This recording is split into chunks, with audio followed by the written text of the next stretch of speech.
Hello, আসসালামু আলাইকুম সবাইকে। কেমন আছেন আপনারা সবাই? হঠাৎ করে বই কিনতে গিয়ে বনমালী হোস্টেলে আমি কি করতে গিয়েছিলাম এবং গিয়ে কি করেছি তাই থাকবে আজকের ভিডিওতে। মূলত হোস্টেলে যাওয়ার জন্য আমার কোনো প্ল্যান ছিল না। আমি যাব বই কিনতে, তো বই কিনতে যাওয়ার পথেই ভাবতেছিলাম যে আজকে একটু হোস্টেলে যাই। অনেকদিন হয়েছে হোস্টেলে যাওয়া হয় না, সবার সাথে একটু মিট করে আসি। আর ওইখানে আরো একটা কাজ ছিল যেটা আপনারা ভিডিও শেষে জানতে পারবেন কিসের জন্য গিয়েছিলাম। আমি বাসা থেকে বের হয়ে গেলাম এবং বিএম কলেজের পকেট গেট থেকে ভিতরে ঢুকতেছিলাম। তারপর কিছু দূর গিয়ে দেখি কলেজের মাঠের ভিতরে বাচ্চা পোলাপান এবং বড়রাও খেলাধুলা করতেছিল।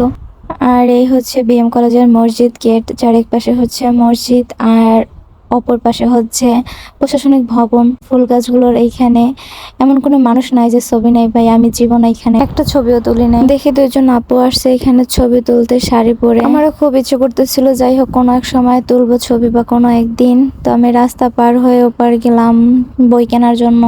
তো বইয়ের দোকানে এত এত বই দেখে আমার মাথায় প্রথমে ঢুকতেছিল যে আসলে যাদের দোকানে এত বই তারা কি এখান থেকে নিয়ে বই পড়ে কিনা। যাই হোক আমার বই কেনা শেষ এবং আমি বের হয়ে রওনা দিলাম হোস্টেলের উদ্দেশ্যে।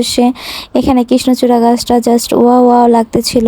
দেখলাম গৌরনদীর বাসটা পড়ে আছে। এই বাসে আমি অনেকবারই না কিন্তু কয়েকবারই আমার বাসা যাওয়া আসা করছি। বাই কলেজ বাসে যাওয়া আসার যে মজা সেটা জাস্ট অন্যরকম। যারা কলেজ বাসে যাতায়াত করে একমাত্র তারাই বুঝবে এর শান্তি। এই শান্তি আপনি আপনার প্রাইভেট কারেও পাবেন না।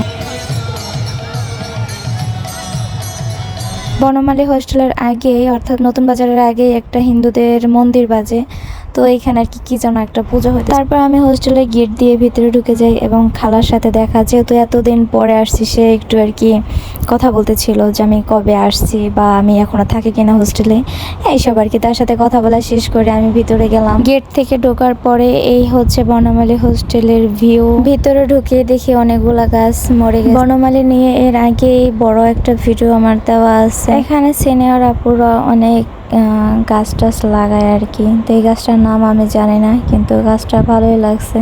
ভিতরের পরিবেশটা সুন্দর। গাছটা দেখে আর কি আমি যাইতেছিলাম, হঠাৎ মনে পড়লো যে এটা কি গাছ, এটা কি চুই ঝাল গাছ নাকি, আমি আসলে চিনি না।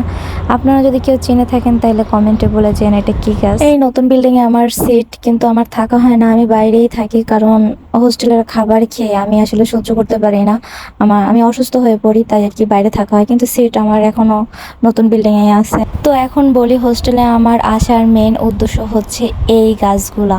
এগুলা হচ্ছে কয়েন প্লান্ট। এই কয়েন প্লান্টের জন্য আমি মূলত আসছি। যেহেতু আমি একটু রুমে যাব, রুমে গিয়ে সবার সাথে কথা বলবো, দেখা করব, তারপরে আর কি এই কয়েন প্লান্ট নিয়ে বাসায় ফিরবো। আর আমি যেহেতু হঠাৎ করে রাস্তায় আসতে আসতে প্ল্যান করতেছিলাম যে হোস্টেলে আসবো, তাই আর কি কোনো কিছু ব্যাগ বা পলি এগুলো আনি নাই। তার জন্য আর কি ভিতরে ঢোকা, যে ওদের কাছ থেকে একটা পলি নিয়ে দেন গাছ নিয়ে বাসায় যাব। এখানে যে আমার কত স্মৃতি আছে, যারা হোস্টেলে থাকে একমাত্র তারাই জানে হোস্টেলে থাকার মজা বা দুঃখ। আপনি যেভাবে মানিয়ে নিতে পারেন আর কি। অনেকে তো হোস্টেলে এসে দেখা যায় যে অনেকে 5-7 বছর থাকতে পারে, আবার 5-7 দিনও অনেকে থাকতে পারে না। হোস্টেলে থাকার অভিজ্ঞতা দিয়ে একটা কথাই সব থেকে বেশি বলা যায়, সেটা হচ্ছে মানিয়ে নেওয়া। আপনি যত বেশি মানিয়ে নিতে পারবেন আপনার তখন আর তত বেশি সমস্যা মনে হবে না।